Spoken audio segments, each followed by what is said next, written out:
오늘 성경 말씀은 신약성경 사도행전입니다. 사도행전 2장 42절 한 절만 제가 봉독하도록 하겠습니다. 사도행전 2장 42절입니다. 그들이 사도의 가르침을 받아 서로 교제하고 떡을 떼며 오로지 기도하기를 힘쓰니라. 아멘. 사도행전 2장은 우리가 잘 아시는 바처럼 오순절의 사건이 기록되어 있잖아요. 오순절날 성령께서 강림하신 사건이 있고, 그 다음에 그것 때문에 사람들이 놀라고 베드로가 한번 설교하고 사람들 우리가 어찌할꼬 하고, 그 다음에 이제 42절의 내용인데, 정말 그 신약 교회로 따지면 사도행전 2장이 성령께서 강림하심으로 신약 교회가 시작됐으니까 신약 교회의 가장 초창기의 기록, 가장 빠른 기록이라고 말할 수 있는 본문이 사도행전 2장입니다. 그 가운데 우리가 42절을 좀 생각하려고 하는데, 42절이 어떻게 보면 초대교회의 모습을 가장 먼저 평가하거나 기술한 본문이기 때문에 그렇습니다. 그 앞에도 내용은 있거든요.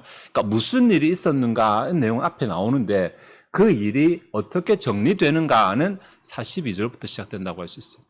초대교회가 우리의 모델이라고 말합니다. 사실 종교개혁자들도 초대교회로 돌아가자라고 그렇게 외쳤었고, 우리도 초대교회 신앙을 본받자라고 말을 많이 하는데, 그때 말하는 초대교회가 뭘까? 초대교회가 어떤 요소를 가졌을까라고 하면 세 가지 요소를 가졌거든요. 그 중에 하나가 성령의 강림과 역사입니다. 성령께서 강림하심으로 초대교회가 시작됐으니까 이것이 있고, 그 다음에 두 번째가 사도들이 어떻게 보면 목숨을 내어놓은 헌신, 봉사, 전도, 이런 게 두 번째입니다. 세 번째가 성도들의 신앙입니다.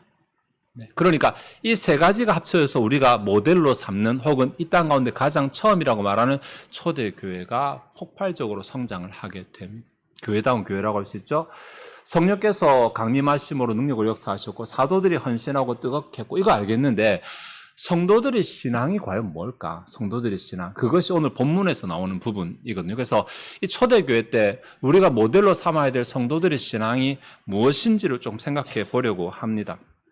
여기에 42절에 그들이 마지막에 힘쓰니라, 주어는 그들이고 수어는 힘쓰니라라고, 힘쓰니라고 번역한 이 단어는 무엇을 향하여라는 전치사하고 힘을 쏟는다, 혹은 에너지를 쏟는다, 이 두 가지가 합쳐져서 만들어진 단어이거든요. 그러니까 대상이 분명하다는 것입니다. 그냥 무턱대고 노력하는 것이 아니라 목표가 있고 목적이 있고 대상이 있고, 그 다음에 실제로 자신이 가지고 있는 뭔가를 내어놓으면서 노력하는 이러한 동작을 말하는데, 이 단어가 현재분사로 기록이 됐어요.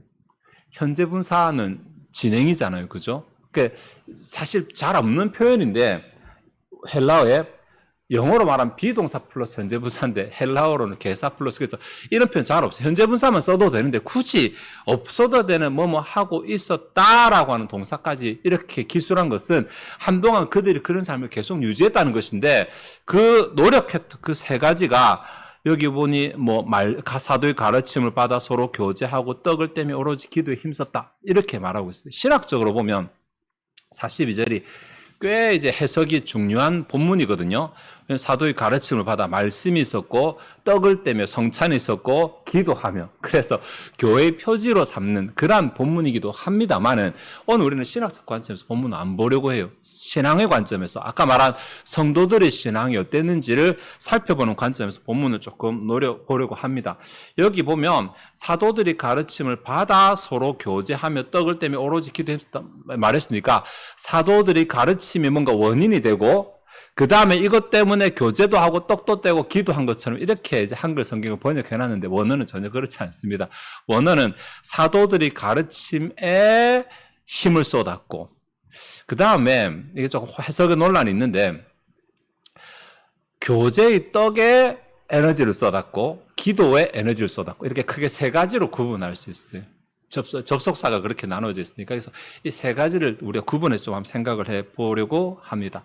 사도들이 가르침에 이들이 노력을 하고 실제로 삶 가운데 노력하는 삶을 살았는데, 사도들이 가르침 노력했다고 하는 게 과연 뭘까? 이 사도들이 가르침이라는 표현에 사도들은 복수이고 가르침은 단수로 되어 있습니다. 누가 말하더라도 같은 말 했다는 거잖아요.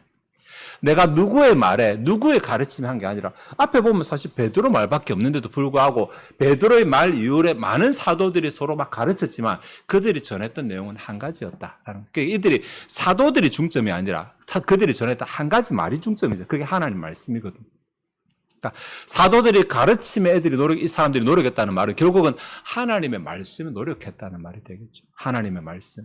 하나님의 말씀에 노력했다는 게 또 뭘까를 좀 생각해 보면 앞에 본문에서 37절 한번 보시면 그 앞에 베드로 설교가 36절까지 나오고 37절에 그들이 이 말을 듣고 마음에 찔려 베드로와 다른 사도들에게 물으려되 형제들아 우리가 어찌할 것다 했잖아요.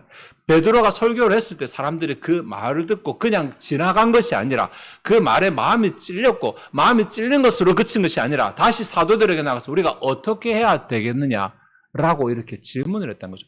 우리가 어찌 할 거라고 이렇게 번역했는데 사실은 이보다는 우리가 뭘 하면 될까 이렇게 보는 게 더 맞는 번역이거든요. 뭘 하면 될까. 그러니까 이 말은 말씀을 들은 것으로 끝난 것이 아니라 그 말씀을 가지고 자신의 삶에 접목을 하려고 했다. 자기가 원해서도 아니고 안에서 뭔가 밀어내니까 막 자극을 주고 막 도전을 주니까 막 이게 밀려나가지고 너무 괴롭다. 그럼 내가 어떻게 하면 이 말씀의 부담에서 벗어날 수 있지? 내가 자유로울 수 있지? 라고 질문을 한 것입니다. 하나님의 말씀을 무겁게 받아들이고 그 말씀을 삶 가운데 실천하려고 한 이것이 말씀에 대해서 이들이 힘쓰는 내용이라고 말할 수 있어요. 다음에 떡을 떼는 교제인데 이게 떡을 떼며만 하면 성찬이거든요. 성찬을 표현하는 말이라고 할 수 있는데 46절에 한번 보면 집에서 떡을 떼며 또 나오죠. 기쁨과 순전한 마음으로 음식을 먹고 두 개가 나옵니다. 떡을 떼면은 성찬이고 음식을 먹고는 애찬이거든요. 우리는 지금 성찬밖에 하지 않고 애찬은 점심 식사로 대칭하지만 성찬은 하나님과 내가 연합되고 다른 신자들과 내가 연합됐다라는 것을 신앙 고백하는 행위고 신앙 고백 행위고 애찬은 내가 가진 것을 들어서 다른 사람과 기쁨을 나누는 교제의 행위입니다. 구제와 교제 행위. 나의 섬김으로 다른 사람에게 식사를 하는. 근데 여기서는 아마 두 개 다 표현하는 걸 보여요. 여기 중요한 것이 떡을 떼는 것이 중요한 것이 아니라 원문을 보면 이게 속격으로 되어 있고 떡을 떼는 교제가 중요합니다. 교제가. 코이노니아라는 단어 잘 아시죠? 코이노니아. 코이노노스에서 이 말은 함께 나눈다. 쉐어한다라는 공유한다라는 말인데 이것이 함께 나눈다 자체가 중요한 것이 아니라 이것을 함께 나누기 위해서 누군가가 섬김이 있다가 전제된 나눔 이것이 중요한 거죠. 코이노니아의 특징입니다. 그래서 코이노니아는 사랑과 매기가 사랑은 내 것을 내어 주는 것에 초점 맞춘다면 코이노니아는 누군가가 줘서 그것을 함께 공유하는 것에 초점 맞춰져 있으니까 서로 같은 말입니다. 하나님께서 아들을 보내셔서 우리와 함께 영생을 공유하시는 것이 보내신 것은 사랑이고 누리는 것은 교제거든요. 그래서 요한일서 1장에 하나님과 우리가 사귐이 있게 코이노니아가 있게 하려 함이라고 말하는 것입니다. 여기서도 떡을 떼는 교제라고 말했으니까 이 교제를 위해서 누군가는 헌신하는 것, 누군가는 봉사하는 이것이 있었다라는 말입니다. 아무도 봉사하지 않는데 우리가 어떻게 떡을 뗍니까? 아무도 밥을 안 하는데 어떻게 식사를 같이 해요? 누군가가 식사를 하고 누군가가 봉사를 해서 그것을 함께 나누는 이것에 힘을 썼다. 이렇게 말하고 있습니다. 뒤에 이제 43절부터 또 다른 평가가 나오는데 44절에 보시면 믿는 사람이 다 함께 있어 모든 물건을 서로 통용하고 요거 오해하시면 안 됩니다.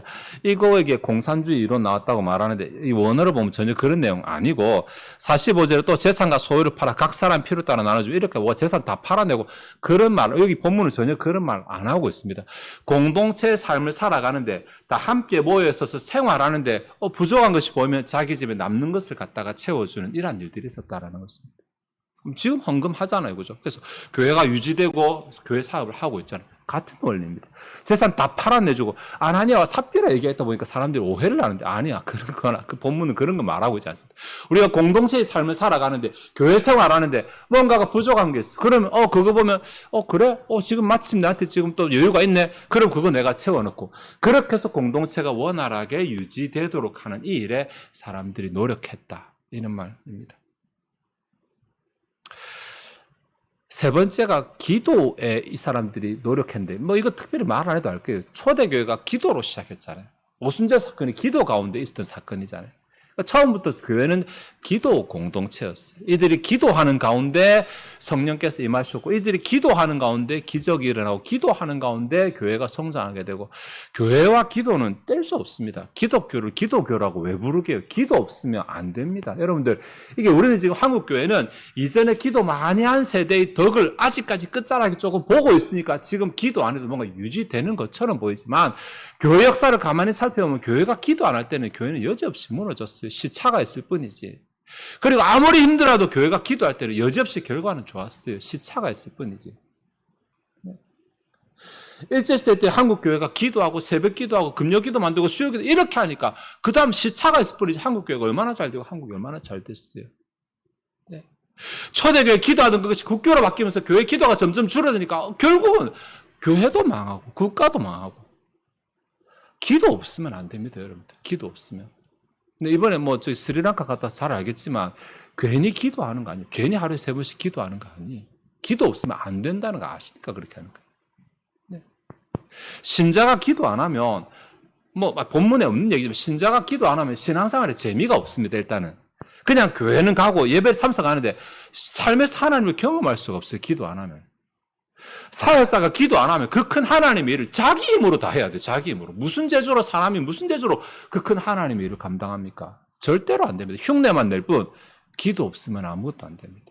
다른 게 없어도 되는데 기도 없으면 안 됩니다. 그러니까 초대교회는 기도에 힘썼어요. 사실 원문에는 오로지란 말 없거든요. 없는데 번역할 때 오로지란 말을 집어넣어서 좀 강조하기 위해서 그랬던 것 같아요. 기도에 진짜 노력 많이 했어요. 예, 다른 거 못해도 전도는 할 수도 있고 못 할 수도 있지만 기도는 아니거든요.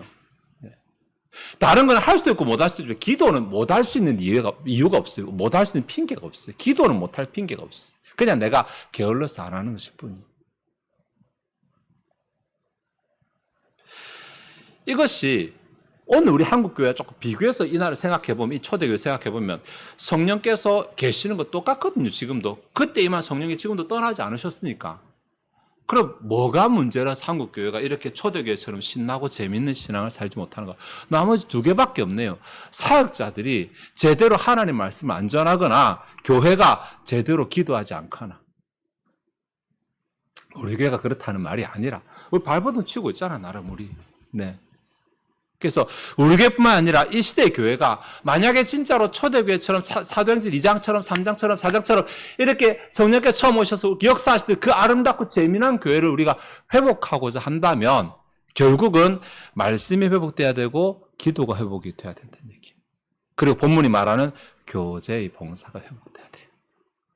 이것이 제대로 되는 교회는 교회가 크거나 작거나 상관없이 초대교회의 맥락을 잇는 것이고, 이것이 제대로 살아있지 않은 교회는 교회가 크거나 작거나 상관없이 초대교회에 별로 상관없는 교회일 것입니다. 그래서 우리 말씀에서 노력합니다. 매번 말씀에서 노력합니다. 그래서 우리 매번 기도하자고 말합니다. 그래서 우리 여러분들 이미 다 봉사 잘하고 계세요. 봉사하고 또 봉사 노력합니다. 이것이 단순하게 신앙생활하는 게 왜 이렇게 힘드냐, 꼭 굳이 이렇게 해야 되나, 다 안 하는데 우리만 이렇게 해야 되나, 이런 차원이 아니라 성경이 우리에게 주는 교훈이니까, 초대교회가 우리에게 주는 교훈이니까, 그렇게 했을 때 성령께서 어떻게 역사하시고 교회가 어떻게 됐는지를 초대교회가 우리에게 말하고 있으니까 47절에 하나님을 찬미하며 또 온 백성에게 칭송을 받으니 주께서 구원받는 사람을 날마다 더하게 하시니라. 이것이 그들의 결과였으니까요. 그리고 지난 2000년 동안 교회가 기도를 제대로 할 때마다, 교회가 말씀에 목숨 걸 때마다, 교회가 서로를 싫어할 때마다 나타났던 결론이었으니까. 시대를 핑계대지 말고, 다른 교회를 핑계대지 말고, 하나님 말씀 앞에서 우리가 무엇을 해야 될지 생각하고 고민하고, 우리가 할 수 있는 바를 노력해서 우리도 말씀, 교제, 기도 이미 하고 있지만 우리의 부족한 부분을 좀 더 채워서 우리 가운데 성령께서 마음껏 우리를 통해 역사하시기를, 우리를 통해 하나님 살아계심을 세상에 보여드리는 교회가 되도록 노력하는 저와 여러분 되시기를 바랍니다. 기도하시겠습니다.